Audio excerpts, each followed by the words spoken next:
So today we're going to talk about a kind of news and we will be paraphrasing it. But first of all, let me talk about the vocabulary and let's go through the vocabulary all together. So, consumers or consumers means individuals or people who use or purchase means buy, products or services. Avoid, to prevent or stay away from something. Exposing, making something visible or revealing it. Malicious, having the intent to harm, damage, or cause trouble. Spread, to disperse or distribute something widely. Critically, in a manner that is of great importance or urgency. Coined, the act of inventing or creating a new term or phrase, or a word even. Juice jacking, a term referring to the risk of compromising a device when using public charging stations. Compromised, when a device or system is hacked, made vulnerable, or weakened. Infected, when a device or system has been infiltrated or harmed by a virus or malicious software.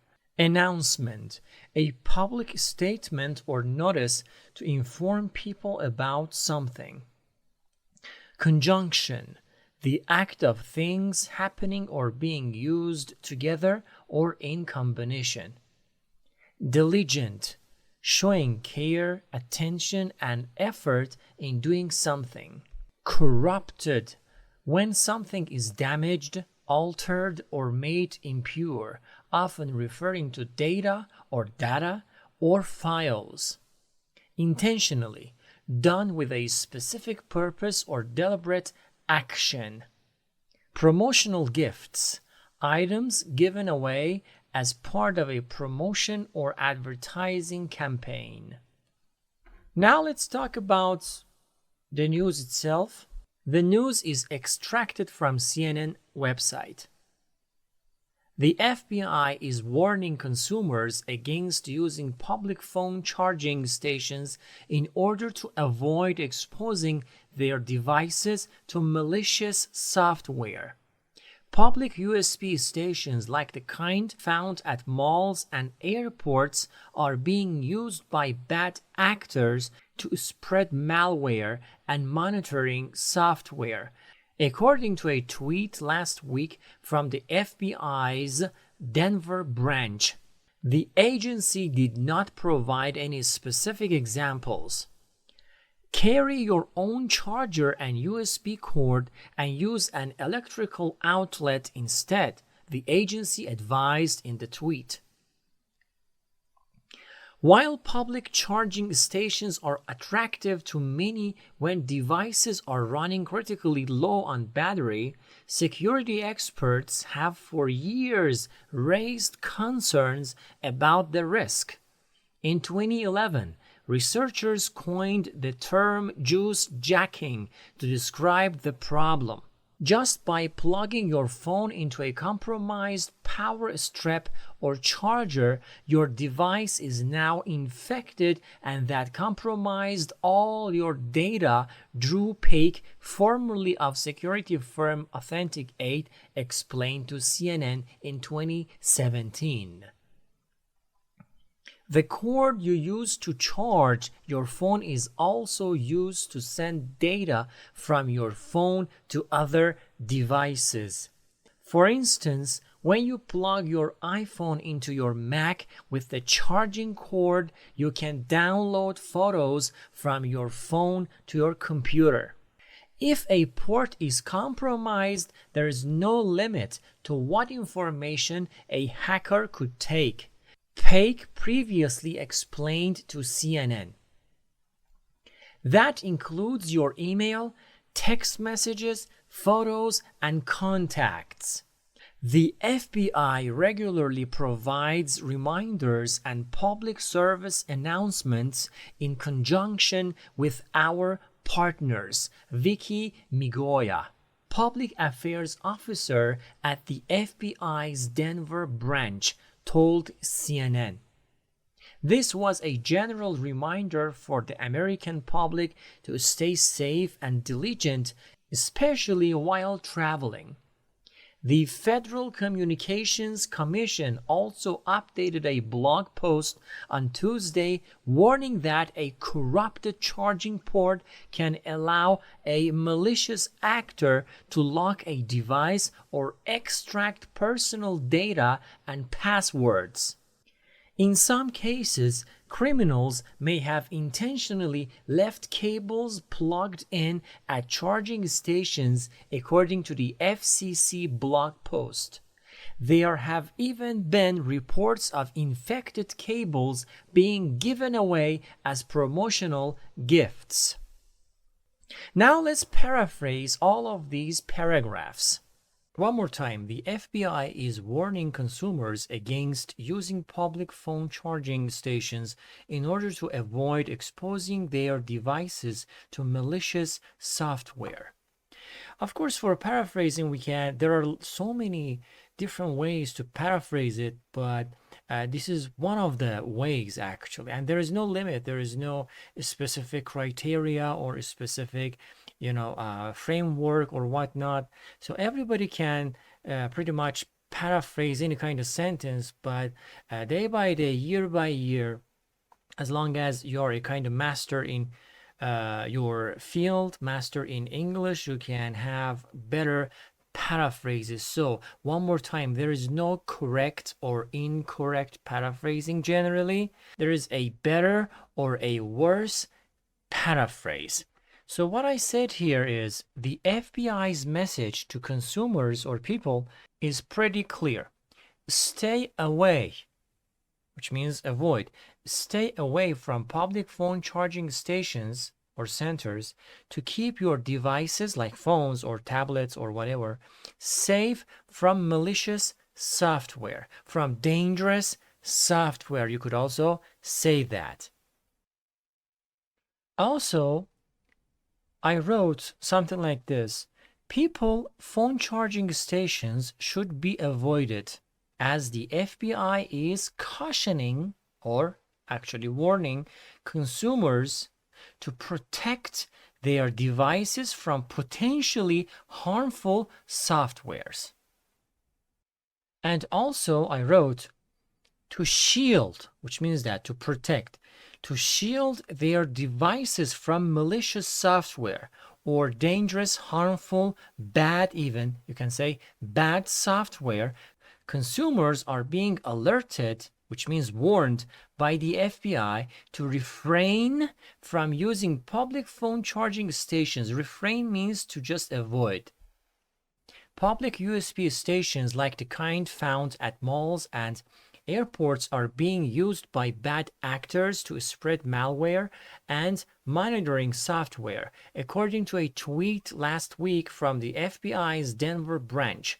The agency did not provide any specific examples. So what I came up with is, according to a recent tweet from the FBI's Denver branch, public USB stations commonly found at malls and airports, even you can say shopping centers. I didn't want to just change everything, which is not, it's quite spammy or how can I say, cheesy. That's why I try to just paraphrase it in a different way and try to keep most of the words intact. You could basically change. Commonly found at malls or shopping centers, as I mentioned, and airports are being exploited by malicious individuals to distribute malware and surveillance software. The tweet, however, did not include any specific instances, example instances, right? Or I said the FBI's Denver branch issued a tweet last week revealing that malevolent actors are using public USB stations typically located in malls and airports to disseminate malware and monitoring programs. The tweet unfortunately lacked specific examples. And also I wrote something like this. As per a recent tweet from the FBI's Denver branch, individuals with malicious intent or purpose are taking advantage of public USB stations often seen in malls and airports to propagate malware and surveillance software. It's worth nothing that the tweet did not cite any specific cases. Carry your own charger and USB cord and use an electrical outlet instead, the agency advised in the tweet. What I wrote is something like this. The agency recommended in the tweet that you should bring your own charger and USB cable and opt for an electrical outlet instead. Or I wrote, in the tweet, the agency suggested that you should use your own charger and USB cable and connect to an electrical outlet instead. Finally, I wrote, the agency's tweet advised people to carry their own charger and USB cord and make use of an electrical outlet. While public charging stations are attractive to many when devices are running critically low on battery, security experts have for years raised concerns about the risk. In 2011, researchers coined the term juice jacking to describe the problem. So what I said, public charging stations may be tempting for individuals with critically low battery levels, but security professionals have expressed concerns about associated risks for years. In 2011, researchers introduced the term juice jacking to address this issue. And also I said, although public charging stations are a convenient choice for individuals facing low battery levels, security experts have long voiced their worries about the potential risks. The term juice jacking was coined by researchers in 2011 to describe this problem. And also I said, many people find public charging stations appealing when their devices are running low on battery. Yet security experts have been expressing concerns about the associated risks for years. Back in 2011, researchers coined the term juice jacking to delineate this issue. Just by plugging your phone into a compromised power strip or charger, your device is now infected, and that compromises all your data. Drew Paik, formerly of security firm Authentic8, explained to CNN in 2017. What I said is, in 2017, Drew Paik, formerly of security firm Authentic8, clarified to CNN that simply connecting your phone to a compromised power strip or charger results in your device becoming infected, jeopardizing all your data. And also I said, Drew Paik, previously associated with security company Authentic8, conveyed to CNN in 2017 that by merely plugging your phone into a compromised power strip or charger, your device becomes infected, leading to a compromise of all your data. And also I said, back in 2017, Drew Paik, who was once part of the security firm Authentic8, elaborated to CNN that the act of plugging your phone into a compromised power strip or charger automatically infects your device, placing all your data at risk. The cord you use to charge your phone is also used to send data from your phone to other devices. For instance, when you plug your iPhone into your Mac with the charging cord, you can download photos from your phone to your computer. What I said is, the cable employed for recharging your phone serves a dual purpose for facilitating data transfer from your phone to other devices. For example, when you connect your iPhone to your Mac using the charging cable, you can transfer photos from your phone to your computer. Also, I said, the same cord used for charging your phone also serves as a means to transfer data from your phone to other devices. For instance, if you connect your iPhone to your Mac using the charging cable, you can transfer photos from your phone to your computer. And finally, I said, your phone's charging cable does double duty, allowing data to be transferred from your phone to other devices. When you plug your iPhone into your Mac using the charging cord, for instance, you can move photos from your phone to your computer. If a port is compromised, there is no limit to what information a hacker could take. Peck or Pike previously explained to CNN that includes your email, text messages, photos, and contacts.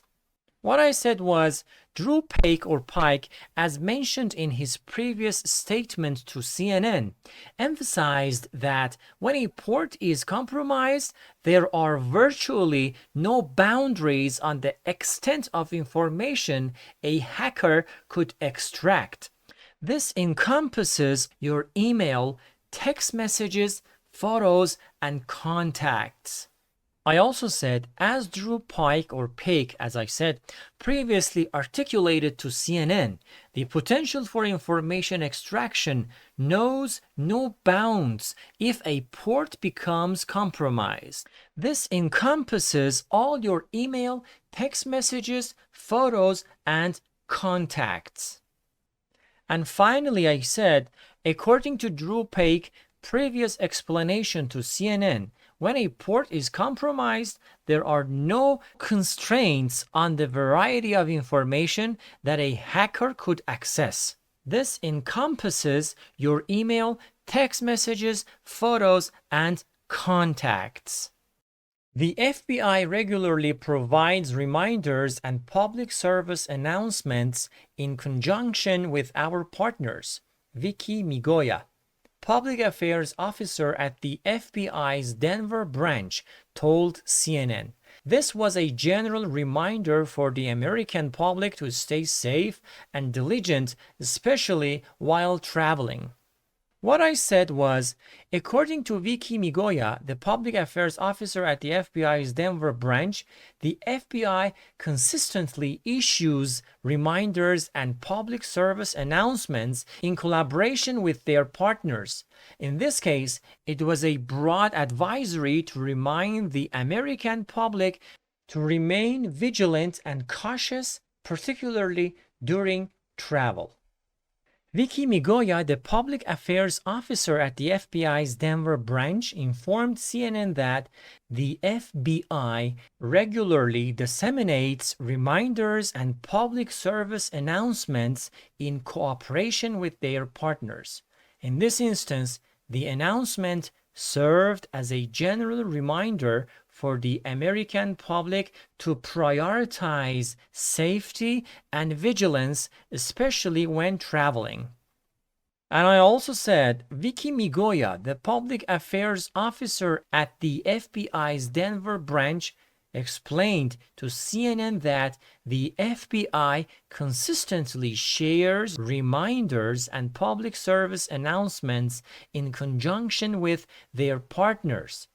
In this specific instance, the announcement aimed to remind the American public to maintain a high level of safety awareness, especially when on the move.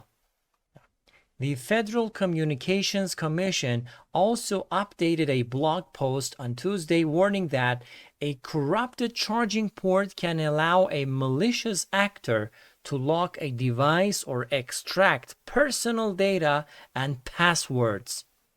What I said is, on Tuesday, the Federal Communications Commission revised a blog post cautioning that a compromised charging port could permit a malicious individual to immobilize a device or obtain personal data and passwords. The Federal Communications Commission on Tuesday modified a blog post to emphasize that a compromised charging port has the potential to enable a malicious actor to lock a device or access personal data and passwords. Finally, I said, in a Tuesday update, the Federal Communications Commission revised a blog post to underscore the fact that a corrupted charging port can empower a malicious actor to lock a device or retrieve personal data and passwords. In some cases, criminals may have intentionally left cables plugged in at charging stations, according to the FCC blog post. There have even been reports of infected cables being given away as promotional gifts. What I said is, as stated in the FCC blog post, it's possible that criminals, in certain instances, deliberately left cables connected at charging stations. Some reports have even indicated that infected cables were distributed as promotional gifts. I also said, according to the FCC blog post, there are situations where criminals intentionally left cables connected at charging stations. There have even been incidents where infected cables were distributed as part of promotional giveaways. And finally, I said, the FCC blog post notes that in some scenarios, criminals may have purposely left cables plugged into charging stations. And there have been reports of infected cables being distributed as promotional items. Thank you very much, guys, for watching this. I hope it was useful. Of course, this lesson is very advanced and it is very suitable for C1 and C2, as well as IELTS or TOEFL students or candidates, let's say, who try to improve their vocabulary and paraphrasing strategies and techniques and tactics or whatever. I repeat myself, it is not the only way to paraphrase. There are so many ways to paraphrase. There are so many, vocabulary. You can rephrase them. You can basically reuse them using synonym or antonym, not, or different, grammatical structure. You can mix them, or there's a kind of combination of all three. And finally, you can have a very nice and very basically beautiful paraphrase. Okay, so if you have any question, please comment it below the video and like, share, and basically subscribe to the channel. Take care of yourselves, live long and prosper.